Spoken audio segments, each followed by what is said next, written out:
Rīgas Latviešu biedrība, vecākā latviešu organizācija, dibināta 1868. gadā, un tā ir būtiska nozīme latviešu nācijas vēsturē, un tajā iesniedzas gan daudz mūsdienu Latvijas izglītības, kultūras un zinātnes iestāžu, gan Latvijas valstiskās neatkarības saknes.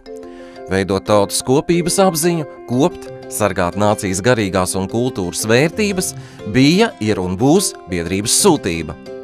Līdz par 1918. gadam Rīgas Latviešu biedrība bija gandrīz visu latvisko centienu aizsācēja, organizētāja un atbalstītāja. Biedrība rīkoja, vadīja un organizēja vispārējos dziesmu svētkus. Biedrībā jau 1868. gadā savu darbību sāka pirmais profesionālais latviešu teātris. Pie zinību komisijas darbojās derīgo grāmatu nodaļa, kura izdeva nozīmīgus izdevumus. Valodniecības nodaļa 1908. gadā izstrādāja tā saucamo jauno ortogrāfiju, kura tiek lietota vēl šodien. Rīgas Latviešu biedrībā likti pamati Latvijas universitātei, mūzikas akadēmijai.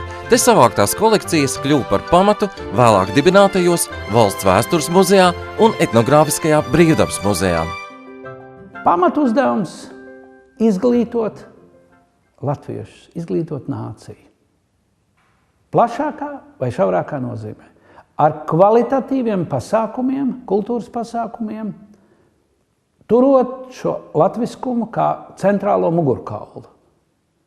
Latviskums, izglītība, kultūra.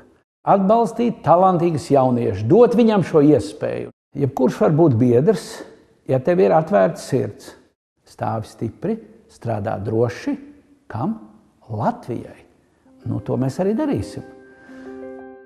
Šobrīd Rīgas Latviešu biedrībā ir vairāk kā 600 biedru, to vidū 7 goda biedri – Guntis Ulmanis, Vaira Vīķa Freiberga, Jānis Stradiņš, Andris Kolbergs, Ēriks Hānbergs, Viktors Hausmans un Raimonds Pauls. Biedrībā darbojas 12 komisijas, 10 interešu kopas un 11 mākslinieckās jaunradas kolektīvi. Rīgas Latviešu biedrība gadā rīko vairāk kā 120 sarīkojumus, kurus apmeklē līdz 15,000 cilvēku. Sadarbībā ar citām organizācijām veido ap 250 norišu un pasākumus, kuros apmeklētāju skaits pārsniedz 50,000. Rīgas Latviešu biedrība, pārvarot sabiedriski vēsturisku notikumu un mainīgu ekonomisku situāciju radītos izaicinājumus, spējusi pastāvēt, īstenot savus mērķus un joprojām ir dzīva, aktīva un radoša organizācija.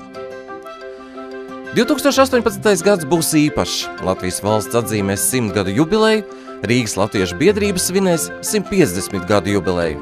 Nozīmīgās gadskārtas sagaidot, lai mūs spēcina un iedvesmo jauniem darbiem, iecerēm un panākumiem, Rīgas Latviešu biedrības vēsturiskais moto – stāvi stipri, strādā droši Latvijai.